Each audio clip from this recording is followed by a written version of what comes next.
오늘 봉독한 말씀 중심에서 범사에 형통케 하셨더라.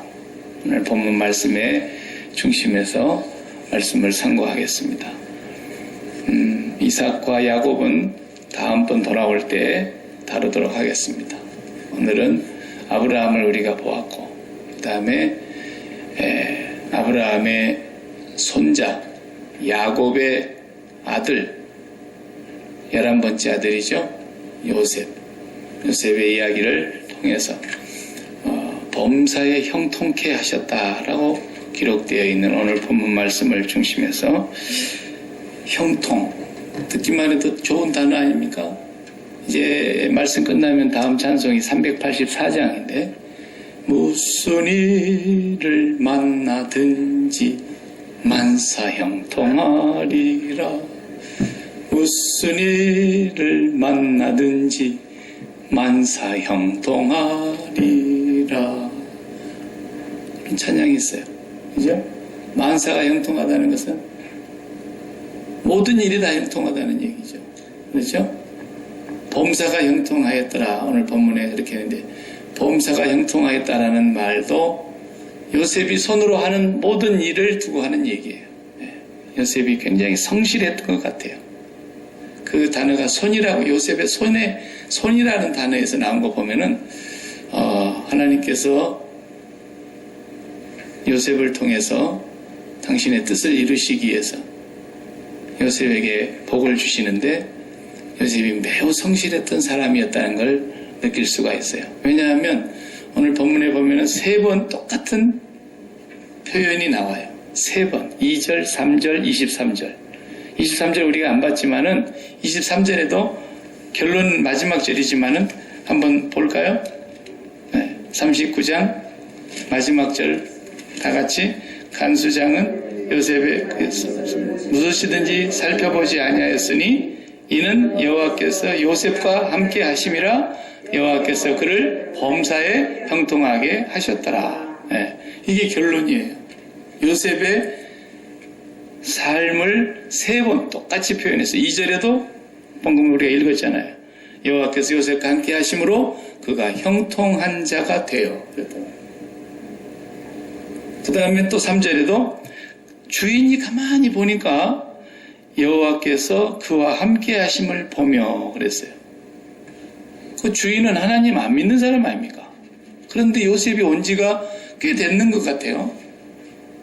그 첫날부터서 보니까 얘가 여호와 하나님을 섬기는, 자기가 섬기던 그 하나님을 섬기는 것을 주인이 봤을 거 아닙니까? 어떤 모양으로 행동을 취했는지도 몰라도 기도를 했겠지요. 뭔가 자기가 그 하나님께 행한 게 있었으니까 주인이 볼 때 저는 보통 애가 아니네. 돈 주고 사왔는데 보배가 하나 들러왔다. 그러니까 그가 하나님이 자기가 그 섬긴다고 하는 그 하나님이 요셉이라는 저 친구하고 함께 계신다는 걸 주인이 느꼈다는 거예요. 그리고 또 3절의 후반부에 보면은 여호와께서 범사에 형통케 하심도 보았다는 거예요. 형통이라는 말이 뭐겠어요? 원래 단어의 의미는 번영한다, 진보한다, 발전한다, 유익하다, 넉넉하다, 그런 뜻이에요. 그 단어의 뜻이. 그런데 요셉이 형통케 되었다는 말과 그것을 넉넉하다, 진보하다, 번영하다, 발전하다, 이런 말로 이렇게 해석을 해보려고 그러면 요셉의 뭔 삶과는 안 맞잖아요. 그죠?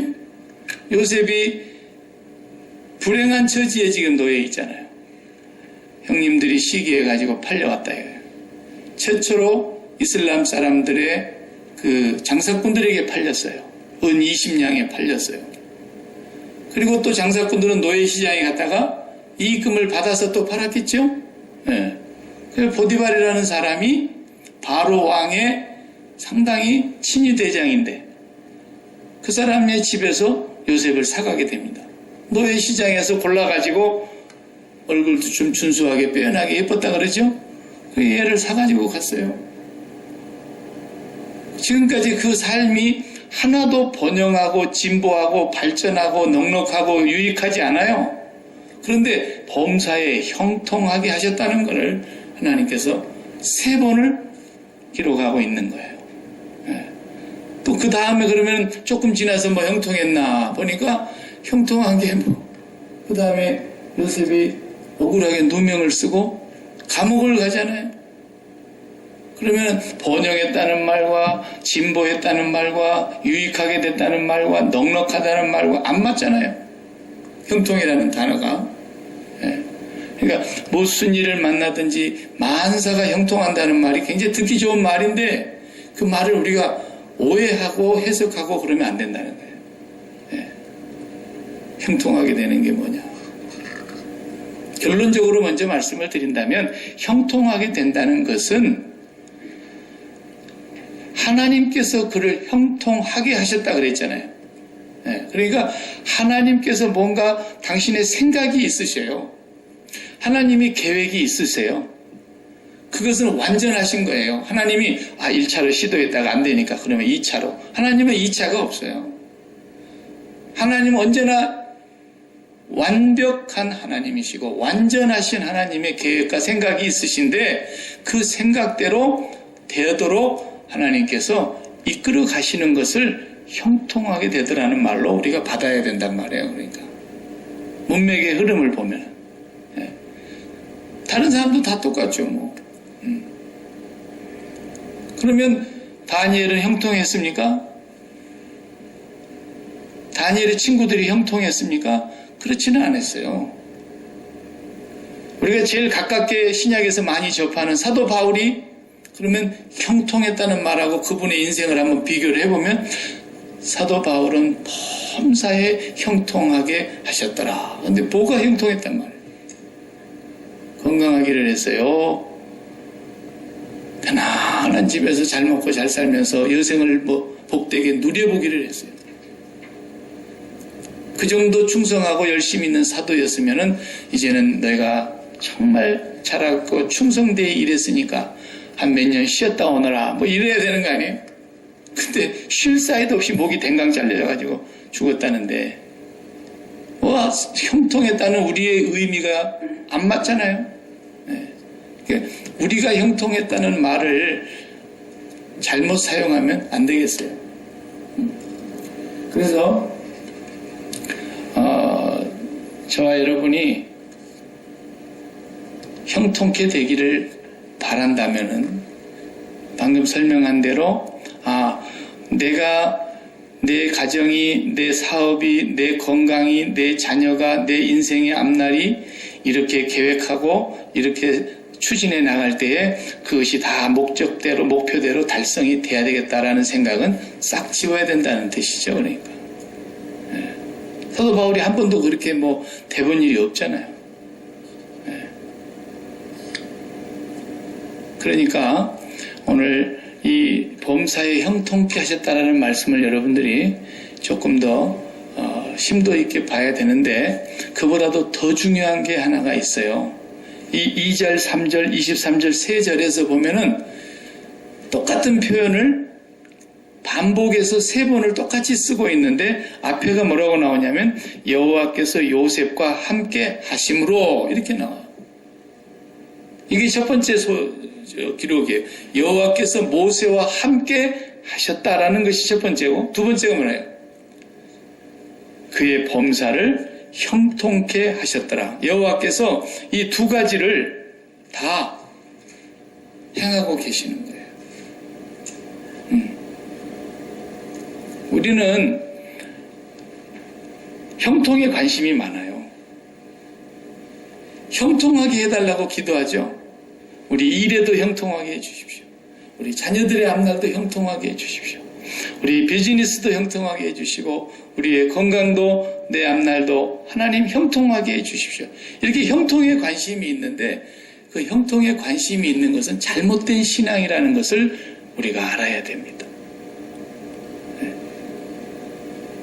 우리가 이제 아브라함을 지난주에 잠깐 보았던 것은 아브라함에 대한 얘기를 우리가 접하면서 믿음의 조상이고 복의 근원이고 그 사람에게 하나님이 복을 주셔가지고 선물 보따리가 되어서 가는 곳마다 아브라함은 선물이 나오는 사람이에요. 하나님이라는 선물 보따리가 아브라함이란 말이에요. 그래서 우리가 다 그 아브라함의 지금 자손이 돼가지고 있는데, 그가 이렇게 복의 근원이 되기까지는 철저하게 떠나버린 삶을 살았던 것을 우리가 잠깐 보았어요. 주일날. 이 세상의 삶을 떠난 사람이에요. 자기 땅이라고는 뭐 이 땅을 너와 내 자손에게 주리라 뭐 이렇게 말씀을 막 요란하게 하셨는데, 땅이라고는 땅 무덤자리밖에 없었잖아요. 예. 자기 죽는 자리밖에 없었어요. 죽어서 묻힐 곳밖에 없는 사람이 무슨 복의 근원입니까? 예. 그러니까 복도 우리가 생각하는 그 복이 아닌 거고, 오늘 여기서 보려고 하는 형통도 역시 우리가 생각하는 그런 일반적인 번영이나 진보하는 것이나 발전하고 넉넉하게 그렇게 되는 것이 아니라는 것을 알 수 있어요. 예. 이제 우리가 요셉 얘기지만 야곱으로 잠깐 생각을 해볼 필요가 있어요. 야곱은 보통 사람이 아닙니다. 야곱을 제가 나중에 한번 또 다루겠습니다만은 얼마나 철저하게 땅의 복을 사모했던 사람인지 몰라요. 철저하게 땅의 복을 가지기 위해서. 그래서 형님에게서 장자권도 거둬들이고, 아버지 속여가지고 염소 털옷을 엄마가 지어준 걸 외투로 입고 들어가가지고 에서가 털이 많으니까 눈이 잘 앞이 안 보이는 아버지를 속여가지고 에서 흉내를 내가지고, 그래도 목소리는 야곱 같은데 몸뚱아리는 에서다, 이래 이삭이 그랬잖아요. 변장해 갖고 들어가서 복을 다 받아 나와가지고 그 복을 자기의 것으로 삼으려고 멀리 또 넘어가가지고 외삼촌 집에서 얼마나 파란만장한 삶을 사는지 몰라요. 그렇잖아요. 나중에 바로 왕 앞에 가서 서서 한 얘기가, 내 나그네 세월이 130년을 지내왔는데 험악한 생을 살았습니다. 이렇게 얘기했어요. 험악한 인생을 살았다. 바로 앞에 가서 고백하기를. 네. 그 엠만 해가지고 이스라엘 이름을 받은 게 아니잖아요. 하나님이 너 이름을 이제는 야곱이라 하지 아니하고 이스라엘이라고 하라. 이스라엘이란 말이 무슨 뜻이라고요? 하나님하고 겨루어서 이겼다라는 뜻이라니까요. 와, 지독한 사람이라겠지. 네. 우리 미국이나 캐나다에서 제가 와서 살면서 이렇게 마트 같은 데 같이 이렇게 가다가 보면은 어린 철부지 애들이 그 카트 위에 올라앉아가지고 나 뒤에 쫄쫄쫄 따라다니면서 막 목이 찢어지게 우는 애들이 간혹 있어요. 왜 그러는가 보면은 뭐 하나 사달라는데 엄마가 안 사주는 거예요. 우리 한국 어머니들은 주변이 창피하고 넘사스러워서 입을 막기 위해서라도 얼마나 사줘가지고 입에다 쳐놓고 말지, 그걸 그렇게 우는데도 놔둘 엄마가 별로 없어요. 근데 서양 엄마들은 절대로 돈이 있다고 없어서 안 사주는 게 아니더만요. 아닌 건 끝까지 아닌 거예요. 네가 여기 뭐 천정이 무너지도록 물어봐라. 내가 사주나. 끌고 나가서 볼기짝을 몇 대 두드려 패는 한이 있어도 안 사줘. 네. 그래서 우리 한국 어머니들은 그렇게 안 됩니다. 애가 막 뭘 달라고 그러다 안 되면 딱 땅바닥에 두루눕잖아요. 옛날 우리 때 그랬어요. 그래가지고 막 발을 비비면 고무신발이 벗겨지고, 그 다음에 막 떼굴떼굴 굴러갖고 온통 그냥 막 흙 번죽을 하잖아요. 네. 그러면은 부모님이 화가 나서 와가지고 볼기장 몇 대 때리지만 하나 묵으라 그러고 그냥 입에다 쏙 집어넣어 주잖아요. 웬만하면 자식을 못 이깁니다. 네. 근데 하나님이 야곱을 이거 못 이길까요? 이 지렁이 같은 야곱아 그랬잖아요. 지독한 인간이에요. 그게 하나님과 겨루어 이겼다는 그 이름이 뭐 대단한 이름인 줄 알지만요, 아주 고약한 이름입니다. 오늘날 저 이스라엘 보세요. 땅에 돈이란 돈은 다 긁어먹어요. 지금도 그 땅이 지 땅이라고 그냥 정벽을 쳐가지고 팔레스틴 사람들은 감히 바람을 한 족도 못 얹게 만들고요. 저것들 때문에 보통 일이 아니에요. 기도해야 돼요. 저것들 정신 차리고 예수님 앞으로 돌아오도록. 뭐 쥐들이 아브라함의 자손이라고. 예? 보통 사람들이 아닙니다. 그렇게 고집스러운 사람이에요. 근데 하나님이 그 야곱이 결국은 이름을 바꿔주신 것 같지만 야복 강가에서 뭐 허리뼈, 환도뼈를 하나님이 쳐가지고 쩔뚝쩔뚝 절었다 그러니까 또 어디 뭐 기도원 같은 데 가면 막 강사들이 와가지고 그 본문 가지고 막 하나님하고 붙들고 씨름을 해라고 막 야곱의 야복 강가의 기도인데 그게 얼마나 정욕적인 기도인가를 알아야 돼요. 나중에 제가 그 부분을 다뤄드릴게요. 그게 무슨 막 우리가 본받아야 될 기도의 자세인 줄 알고 그렇게 갖다가 해석해서 붙이는 거 보면 참 기가 막혀요. 네. 야곱을 족장사를 구속사적으로 보지 않으니까 그러는 거예요. 예수 그리스도를 중심으로 해서 보지 않으니까 그딴 해석을 하는 거죠. 참. 그런데 야곱에게 있어서 가장 사랑했던 여인이 라헬이신 걸 우리가 알잖아요. 근데 그날 밤에 라헬을 먼저 안 줬으니까 우리 집안의 전통은 언니가 먼저 가는 것이지 동생이 먼저 가는 법 없다. 그리고는 언니를 먼저 들여다보내고 언니하고 하룻밤을 지냈는데 왜 그걸 몰랐을까요? 그날 밤에 불이 없어가지고 불만 있었어도 그걸 몰랐겠어요. 야곱이 그렇게 교활하고 똑똑한 사람인데도 그거 하나를 구분을 못하고 그날 밤에 그러고 자빠졌잖아요. 그리고 나서는 다음날에 삼촌한테 막 가서 하니까 삼촌이 그러지 말고 순서대로 해야 돼. 일주일만 더 해. 일주일 더 하니까 둘째도 줬어요. 그 일주일 더 하고 나니까 둘째 주고 둘째하고도 결혼식 시켜주고 7년 더 해. 그래갖고 14년 한 겁니다. 일주일 만에 결국은 라헬도 데리고 잤어요. 네. 근데 그 라헬이 그렇게 사랑스러워서 일주일 뒤에 결혼을 시켜주니까 7년을 더 하기로 계약을 맺었는데 7년을 며칠처럼 여겼다 그랬잖아요. 나는 야곱처럼 연애 한번 해봤으면 좋겠어요. 아니 7년이 며칠처럼 느껴졌다는 정도면 그건 얼마나 사랑했으면 그 여인을 위해서 7년 동안을 봉사하는데 며칠 지나가는 것 같이 느껴졌겠냔 말이에요. 이런 사람입니다, 야곱이.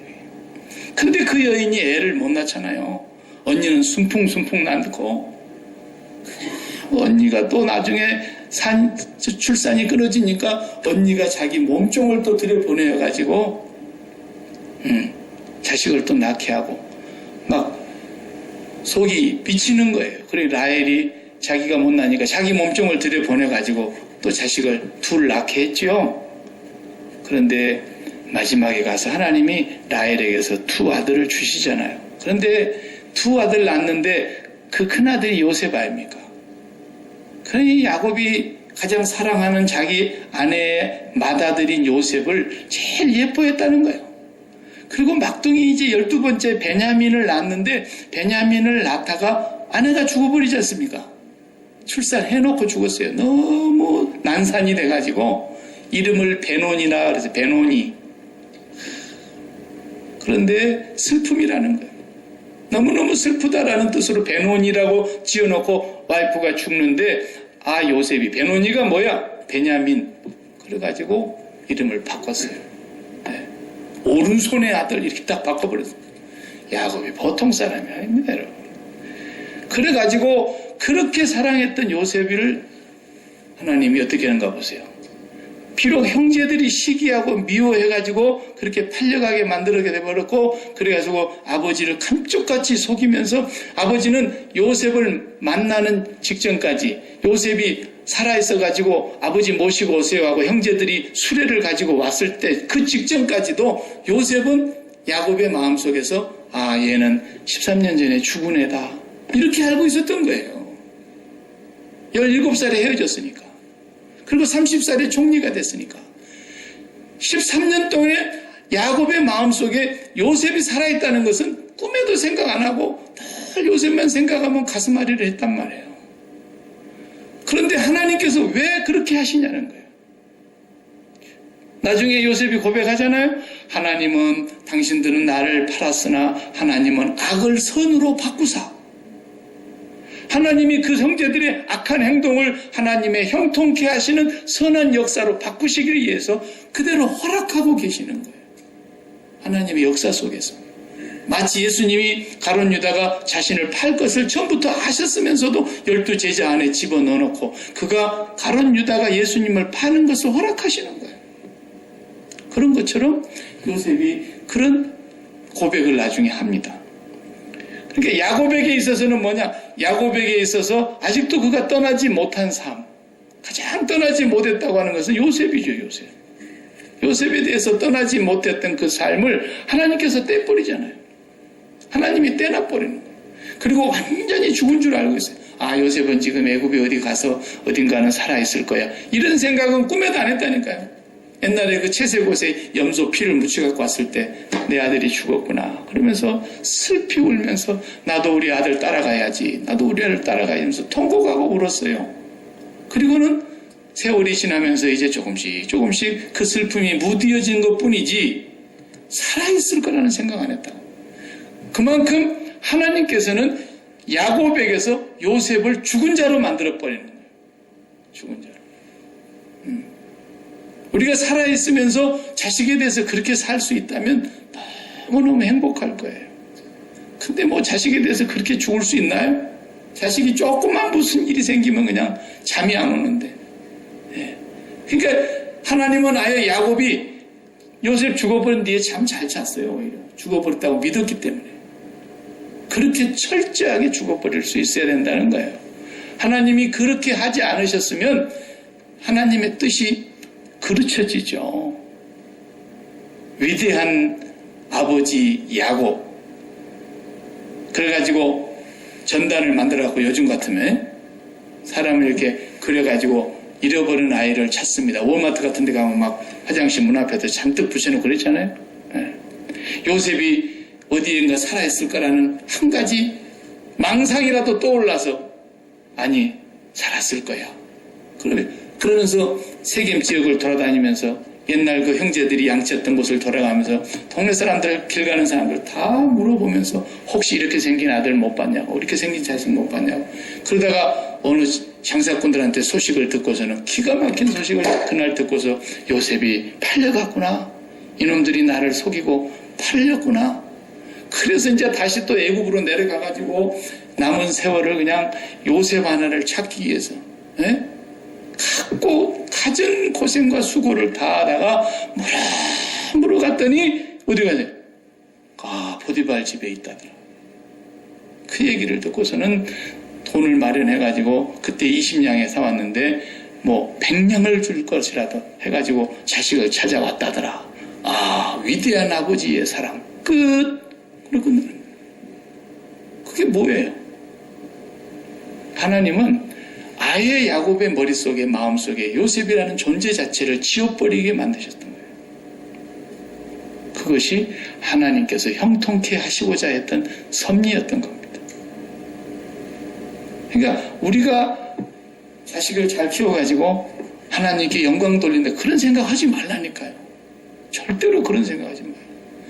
그냥 하나님께 놔두면 하나님이 그를 형통케 하셔요. 근데 우리가 해야 될 건 뭐냐?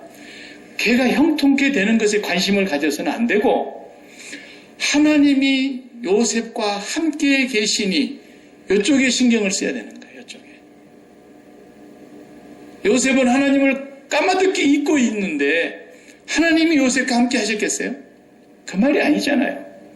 하나님은 언제나 우리와 함께 계십니다. 분명합니다. 그의 택한 백성을 하나님이 떠나지 않습니다. 버리지 않습니다. 하나님이 부르시면 후회함이 없다 그랬습니다. 포기하지 않습니다. 나한테는 다리 몽둥이를 꺾어서라도 다시 끌고 오면 끌고 왔지 하나님이 포기하시는 분이 아닙니다. 그 하나님께서 요셉과 항상 함께 계셨는데 요셉은 하나님을 잊어버렸더라. 그런 뜻이 아니란 말이에요. 분명히 주님께서도 승천하시기 전에 볼지어다 내가 세상 끝날까지 너희와 항상 함께 있으리라 약속하셨지 않습니까? 그러면 우리와 분명히 주님은 함께 계십니다. 우리가 보든 못 보든 깨닫든 못 깨닫든 하나님은 분명히 함께 계십니다. 그런데 내가 그분과 함께 있느냐 문제인 겁니다.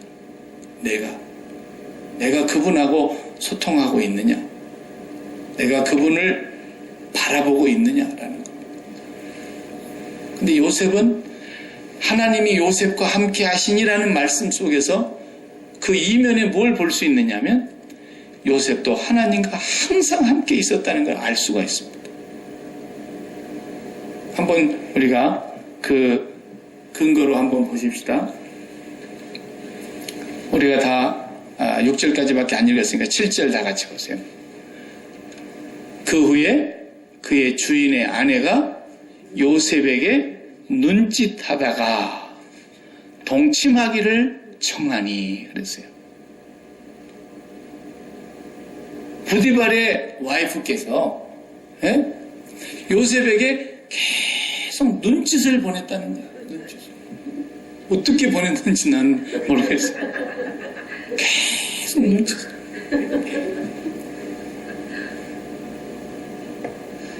그래서 감나무집에 아무개 집 그 아들내미하고 저 동그나무 밑에 그 동네 당산나무 뒷집에 딸내미하고 눈이 맞아갖고 야밤에 도망갔다더라. 눈 맞았다 그러잖아요. 눈 맞았다고. 옛날에. 눈이 맞았다라는 거예요.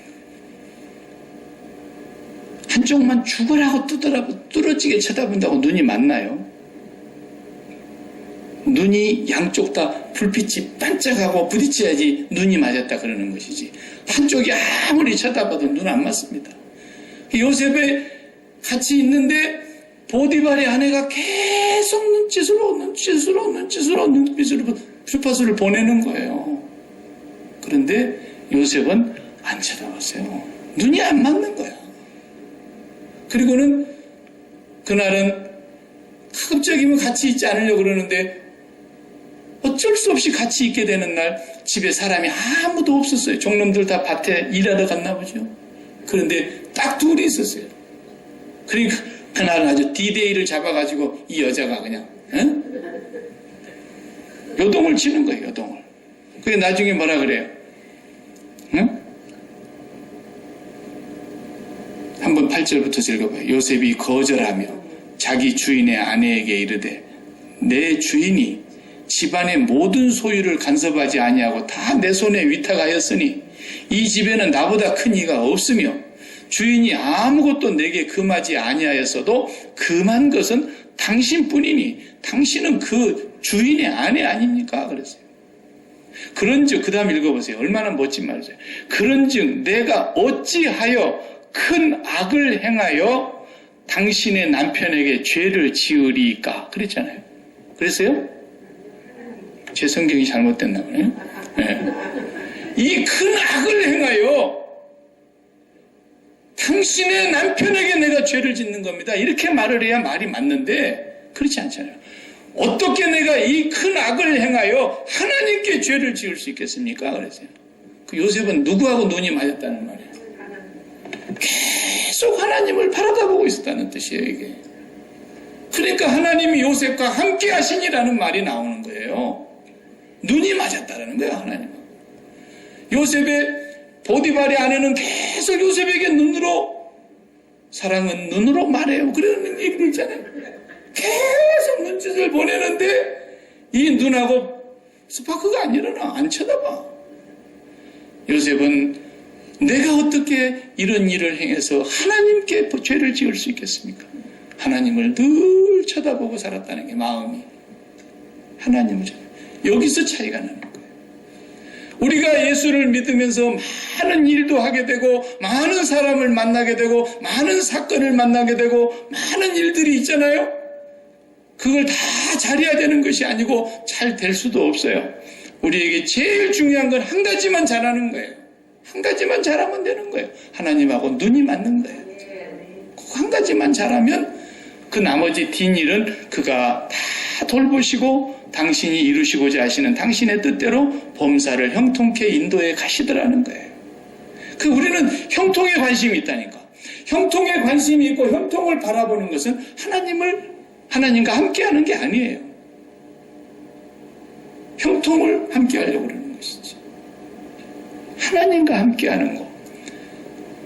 요셉은 노예로 비록 팔려갔지만 얼마나 하나님을 철저하게 바라다 보았으면 그 삶을 통해서 주인이 봐도 쟤는 지가 섬기는 그 신이 함께하고 있구나 느낄 정도였고, 그에게 일을 다 맡겨봤더니 그가 손으로 하는 모든 일이 다 잘 되는 걸 보고 그 신이 제 손으로 하는 일을 도와주는구나. 주인도 감동을 받았다. 사람은 분명히 이렇게 길이 있습니다. 우리가 이렇게 왕래하려면은 길을 먼저 터야잖아요. 세계에서 가장 발달된 미국이라는 나라가 인프라가 얼마나 잘 돼 있습니까? 못 가는 데가 없어요. 길이 안 뚫려 있는 데가 없어요. 우리가 사는 야키마도 얼마나 길이 잘 되어 있습니까? 야키마만 딱 고립되어 있는 것도 아니고 사방으로 길이 열려 있잖아요. 길이 없이는 발전이 없죠. 결국 못 사는 나라 가보세요. 길이 없어요. 중앙선도 없어요. 오고 가는 구분도 없어요. 그냥 엉망이에요. 하늘길도 있어서 비행기가 날아가는 길이 있고, 바닷길도 있어서 배가 왕래하는 길이 있고, 육로가 있어서 사방으로 자동차들이 다 왕래하고, 또 그 발전된 물물을 만들어 가지고 서로 이렇게 교환하고 팔고 사고 하는데, 옛날에 다 중국도 그 비단을 잘 만드는 나라 아닙니까? 그 아름다운 비단을 만들어서 인도나 유럽으로 실크로드를 깔아놓고, 그 길이 다 무슨 길입니까? 서로 주고받는 왕래하는 길이었지 않습니까? 로마가 얼마나 길을 잘 닦아놨는지 그 많은 길을 다 로마로 통한다고 말했지 않습니까? 우리 사람 사는데도 길이 있는 거예요. 그것이 바로 뭐냐? 눈길입니다. 눈길. 눈이 바라다 보는 거예요. 눈이 맞는 곳이 있다는 거예요. 아무개 눈 맞았네. 그 눈 맞는 길. 계속 바라보면 그가 길이 열리게 되어 있어요. 눈길. 그래서 이사야 선지자에게 하나님이 하시는 말씀이 아닙니까? 너희는 여호와를 뭐라 하세요? 앙망하라. 바라보라. 네 눈으로 여호와를 바라보라. 그리하면 독수리 같은 새 힘을 얻으리니 그랬잖아요. 하나님을 바라보라는 거예요. 그래야 눈이 맞아서 길이 뚫릴 거 아닙니까? 그러면 지금부터 우리가 이제 하나님 만나는 눈길을 만들어 가야 됩니까? 그렇지 않습니다. 이미 길이 다 뚫려 있습니다. 하나님께서 길을 마련하셨습니다. 하나님은 우리와 함께 계시면서 그의 백성들을 한순간도 떠나지 아니하고 바라보고 계십니다. 지켜보고 계십니다. 그리고 당신의 계획과 섭리와 뜻을 이루어가고 계십니다. 그런데 그분하고 우리하고 길이 열리려면 우리도 바라봐서 하나님하고 눈이 맞아야 됩니다. 하나님의 그 눈, 하나님이 바라보는 그 길, 그게 뭐예요? 말씀이 곧 길이요 그랬잖아요. 시편에서는, 구약에서는 그렇게 표현했어요. 주의 말씀은 내 발 앞에 등불이요 내 길의 빛입니다. 말씀이 길이라는 거예요. 말씀이. 그러면 구약을 전체를 통틀어서 말씀이 하나님이시라 그랬는데, 그 말씀으로 이 땅에 육신을 입고 오신 예수 그리스도가 오셔가지고 내가 곧 길이요 그러셨잖아요.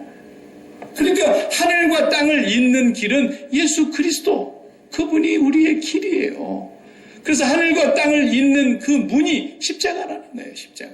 십자가를 통해서 세상을 떠나면 우리의 마음이 하늘로 닿게 되어 있고, 왜? 성령님이 오시니까. 우리의 마음이 세상에 붙이고 있고 세상을 바라다보고 눈길이 계속 세상의 형통만 바라보고 있으면 하늘길은 딱 닫히는 거예요. 눈이 안 맞는데요. 눈이 안 맞아 하나님하고. 그래서 매일 십자가를 생활화하며 주님의 십자가의 은혜를 묵상하며 주님을 바라보라고 성경에서 계속 말씀하고 있는 그 이유가 하늘 길과 내 길이 통해야 되기 때문에, 그리고 하나님의 눈과 내 눈이 마주쳐서 눈이 맞아야 되기 때문에 여호와를 앙망하라 그런 거죠. 요셉이 계속 그렇게 하나님을 바라다보고 있는데 재미없는 일만 생기잖아요.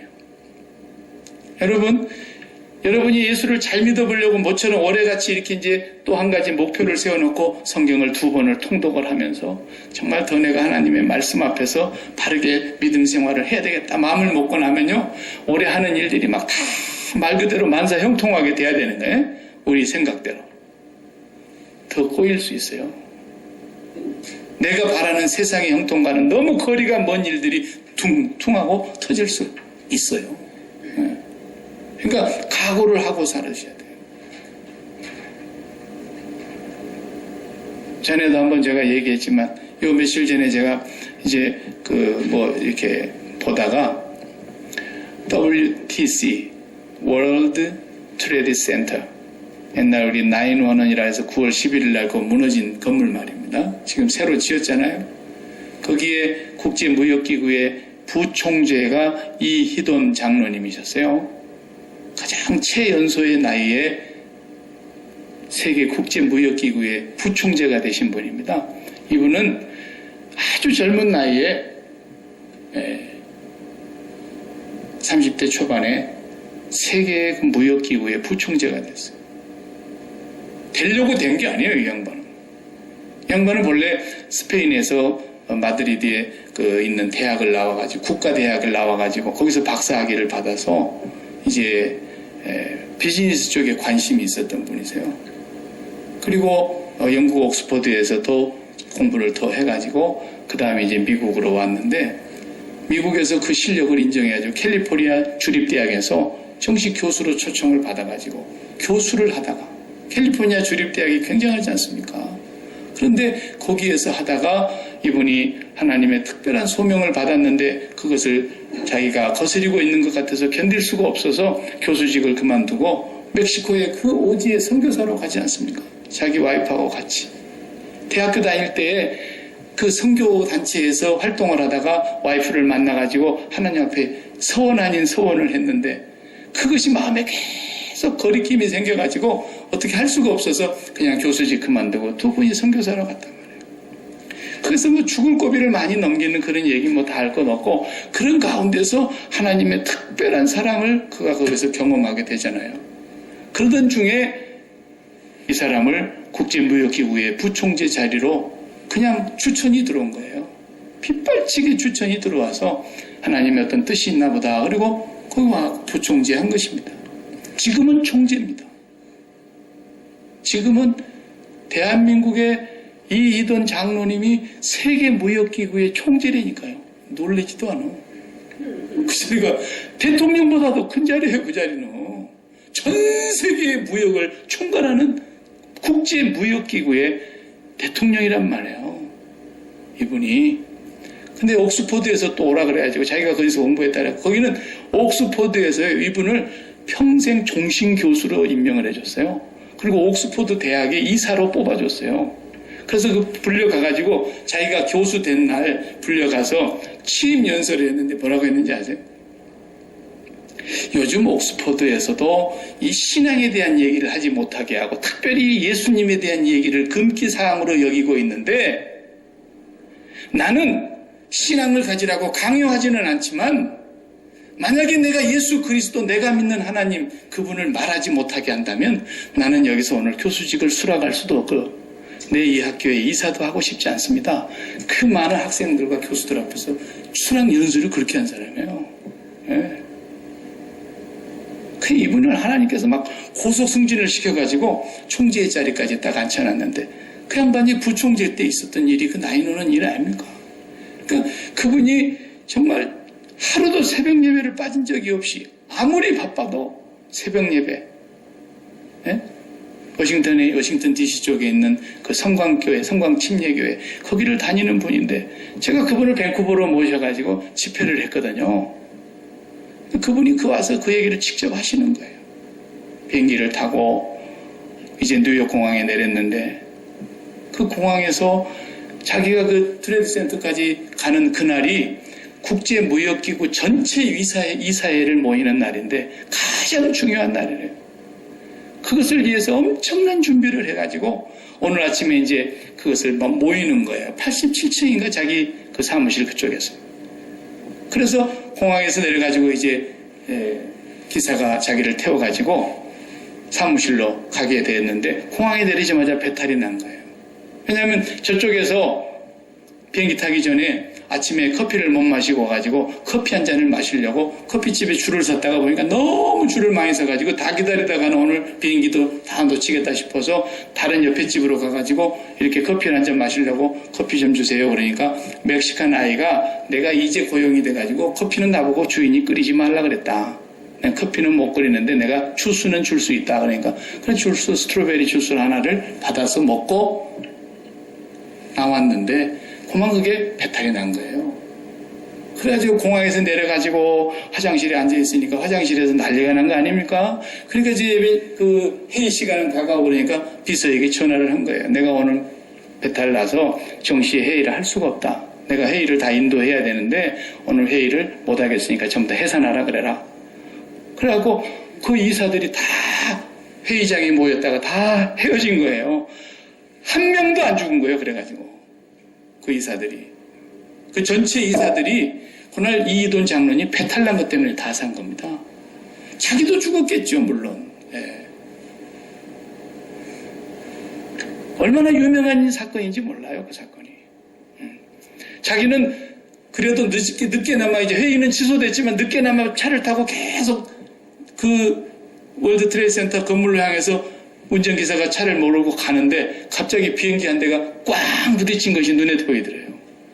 그래서 이게 뭔 일인가 싶어가지고 그냥 다시 차를 뒤로 빼가지고 막 얼마나 세게 밟았겠어요. 그래가지고 지하터널로 들어갔는데 지하터널 들어가니까 이미 길이 막혀가지고 오도 가도 못하게 됐더래요. 그래서 소리를 쳤대요. 여기 있으면 우리 다 죽는다. 차에서 나와서 무조건 저쪽 반대쪽으로 뛰어야 된다. 그 다 안 뛰더래요. 무슨 일인지를 모르니까. 왜냐하면 라디오 방송국, TV 방송국도 늦게서 접했기 때문에 실방송이 안 나오니까 왜 이런 일이 생겼는지 모르는 거예요. 옆에 있는 본 사람들 빼놓고는.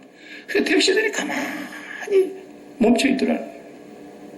여기 지하도에 있으면 다 죽는다. 우리 무조건 저쪽으로 달려가야 돼. 그래서 자기는 기사하고 죽을 힘을 다해서 뛰었다는 거예요. 차에서 내려가지고. 다른 사람들은 안 뛰더래요. 그냥 건물 무너지면서 지하도에 있는 사람들 다 죽은 거예요. 자기 말 안 듣고. 자기는 그때 그 생각이 들더래요. 내가 예수 믿으라고 외치지 않으면 바로 저렇게 죽는 거구나. 도망가라고 그렇게 얘기했는데도 아무도 안 나오더래요. 자기는 무역이고 선교라고 생각하고 세계무역기구에서 이제 총재가 돼가지고 지금도 일하고 계세요. 이제 그분 마지막 하고 싶은 소원이 하나가 있다더라고요. 미국 상무장관 하고 싶대요. 트럼프 대통령이 그런 사람을 데려와야 되는데 그 양반이 그날 하나님 앞에 정말 짜증나고 불평이 나오더래요. 하나님, 내가 이 일을 위해서 얼마나 오랫동안 기도하고 준비해 왔는데 오늘 하필 이 회의하는 날 이게 뭡니까? 날 배탈 나가지고 회의도 망치게 하고 이게 뭡니까? 그러면서 굉장히 하나님 앞에 불평을 했대요. 그랬는데 그만 그 일이 그렇게 된 거예요. 우리 예수 믿는 사람들은 내가 계획한 대로 됐다고 해서 형통이 아닙니다. 성경에서 말하는 형통은 하나님의 행하시는 일을 말하는 거예요. 하나님이 요셉을 감옥으로 집어넣는데도 가만히 보고 계시고 그 억울한 일을 당해서 정말 요셉을 꺼내줘야 되겠는데도 하나님은 안 꺼내주시네요. 아니 그 임금님 밑에서 둘이 술 관원장과 떡 관원장 두 사람이 와가지고 감옥에 있다가 꿈을 해석해 줬는데 떡 만든 관원장은 해석대로 죽었고 포도주 맡아서 와인 바치는 관원장은 살았잖아요. 당신 살아나갈 건데 살아나가면 나를 좀 기억해 주시오. 나는 억울한 일을 당해서 여기 와 있지. 내가 이렇게 감옥에 올 죄를 짓지 않았습니다. 나를 불쌍히 여겨주세요. 요셉이 부탁까지 했건만 술 맡은 관원장이 다 까마득히 잊어버렸다 그랬잖아요. 잊어버리는 것도 은혜인 줄로 믿습니다. 그 시간에 생각 안 난 것도 다행이에요. 이렇습니다. 하나님의 백성은 우리가 하나님하고 눈짓이 맞느냐, 눈이 맞았느냐, 그것이 중요한 거지 우리가 형통에다가 관심을 가져서는 안 된다는 겁니다. 그분이 범사를 형통케 하실 테니까 우리는 그분하고 눈을 잘 맞춰서 하나님하고 눈 맞았네, 그런 소리 한번 들어보자 이거죠. 그게 늘 하나님하고 눈 맞는 것은 하나님하고 눈이 딱 마주치는 자리가 십자가 자리 외에는 없어요. 하나님은 오늘 이 세상을 내려다 보실 때 당신의 독생자를 십자가에 못 박아 죽이까지 하면서 그 사건이 2000년 전에 까마득한 옛날 과거의 사건이 아니라 오늘 지금 현재 나의 사건이며 나의 죽음의 사건이며 나를 위한 사건이며 내가 죽었다는 것을 날마다 고백하는 것이 믿음이잖아요. 그 십자가를 바라보며 주님을 바라보는 그 자리가 하나님하고 눈 맞는 자리거든요. 그러니까 계속 주님의 십자가의 사랑을 기억하고 그 사랑 앞에서 기도하고 그 사랑을 잊지 않고 그렇게 살아가면 성령이 우리 안에 오셔서 하나님의 마음이 흘러 들어옴으로써 하나님이 형통케 해 가시는 것을 이제 깨달아지는 거예요. 바울의 삶도 그랬지 뭐 바울이 자기 뜻대로 된 일이 얼마나 있습니까? 없어요. 네. 오늘 요셉을 통해서 우리의 삶을 한번 되돌아보면서 우리의 남은 생에도 하나님은 그분의 백성들을 절대로 포기하지 않으시고 당신이 계획하고 생각해 두신 대로 밀고 가십니다. 우리는 그것은 하나님의 소관이고 하나님하고 눈 맞는 일을 잘 하셔서 저와 여러분이 하나님하고 매일 눈을 맞추고 십자가에 잘리신 그 예수 그리스도를 날마다 묵상하면서 살아갈 때에 저와 여러분의 삶을 하나님께서 범사에 형통케 해주시는 그런 은혜가 있기를 간절히 바랍니다. 기도합시다. 하나님 감사합니다.